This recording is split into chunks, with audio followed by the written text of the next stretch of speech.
Morning, guys. It's me, Miss Mary, out here getting it in. Just walking, doing my thing. Gotta stay active, always, even if I don't show you guys. Don't think Miss Mary fell off the wagon, because she didn't. I'm busy. I'm trying to keep up, keep my body moving. Gotta keep your body moving, right? You don't move, it'll stiffen up on you, you lose it. Anyway, so I'm out here walking by myself. I don't have my walking buddy. And so I was thinking of something that was said to me last week, and it was, relationships is like a bank account. I said, relationships, be it mother, son, mother, daughter, husband, wife, kids, it's like a bank account. You got to make some deposits before you can get any withdrawals. Did you hear that? You got to make some deposits before you can get some withdrawals. And sometimes people ain't made a deposit in your life and they want to make a withdrawal. But what happens is when you go to make a withdrawal and there's not enough in there, what happened? Overdraft. Overdraft. Can't get it. It ain't gonna happen. How many of us are in overdraft with our relationships because we haven't made deposit into it?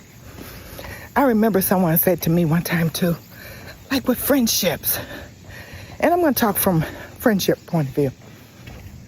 Friendships, you have to work at it. You got to keep the communication going. It doesn't mean I have to talk to my friend every day. I don't have to talk to her every week. But once a month, if this relationship is important to me, hey girl, hey, just checking on you. I ain't got but 5 minutes, but I thought about you.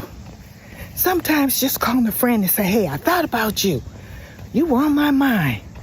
And not in a nosy sense, girl, what's going on over there? What you and your husband doing? Not in a nosy sense, I'm just checking on you. We have to make deposits into relationships that are important to us. Because if you don't,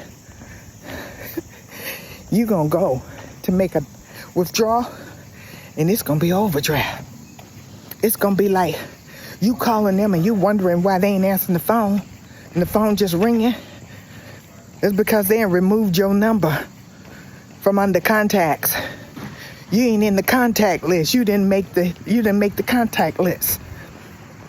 And now you're like, I don't recognize that number, which none of us recognize numbers anyway. But because you removed them from the contact list, I ain't heard from her in 2 years. You take off the contact list. I know for me, every year, I go through and clean my phone out. Numbers in there that, people who have passed away, or people I don't communicate with, or, it could be business numbers. I don't do business with them anymore.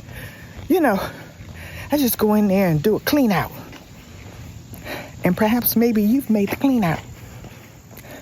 And so they don't pick up the phone. Because why? You haven't made any deposits. We have to nurture relationships, be it with our husbands, our boyfriends, our children. We have to put the time in. You've got to make time. You have to make time. I'm going to say this, and one of my best analogies of making deposits is when my son Michael asked us to move to North Carolina. He wanted us to move. And I told him, Mama ain't selling nothing. He said, Mama, I didn't ask you to sell nothing. I asked you to bring me my daddy for a year. So we packed up, moved there, rented a nice place, a nice condo. And I thought to myself, my friends were calling, how's it going? It's going great. A lot of people said that their experience was, a lot of times people will beg for you to come. And then when you get there, you don't even see them. Yeah, come on down here. Come on, visit me. Then you go to visit. Where you going? Girl, I got an appointment. Girl, I'm going over here. I already had this schedule. You never even see them. But they wanted you there. So my thing was, and I was telling my friends this, not only did he ask me to come or us to come for a whole year, he made sure that he made time for us. He made time. Like, we would see him at least 3 to 4 times a week. Twice because I volunteered to pick the grandbaby up from school. He didn't ask me to do that. Did you hear the word I? I volunteered to do that. And then there would be times when he would come and take his dad to his appointment. And then we started having brunch every Sunday. And we would go out to eat at first. And then with the 2-year-old, it was like, it's too much for him and too much for me. I'd rather cook because I like to cook. So I enjoyed that time we would cook.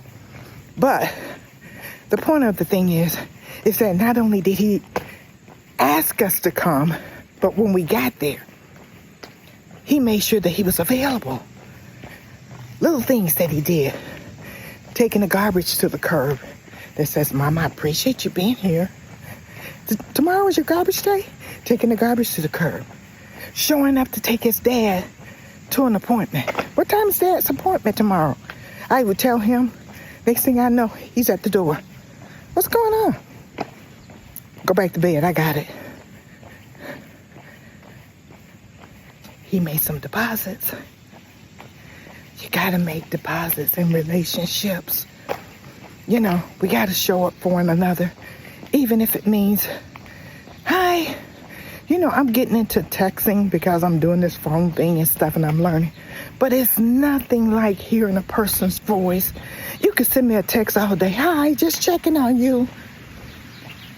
But the old school way, Miss Mary's way is, I need to hear your voice. Because if I hear your voice and I know you well enough, I'll know if you're in distress. I'll know if you're tired. I know if there's something troubling you, because I know you like that. So we got to make some deposits. And sometimes it might mean picking up the phone when you got 5 minutes, but not texting the person, just checking on you, how you doing? What are you going to take from that? Other than, okay, fine. But if I see you, if I hear you, hey, I call you and you say, hey, just checking on you, how you doing?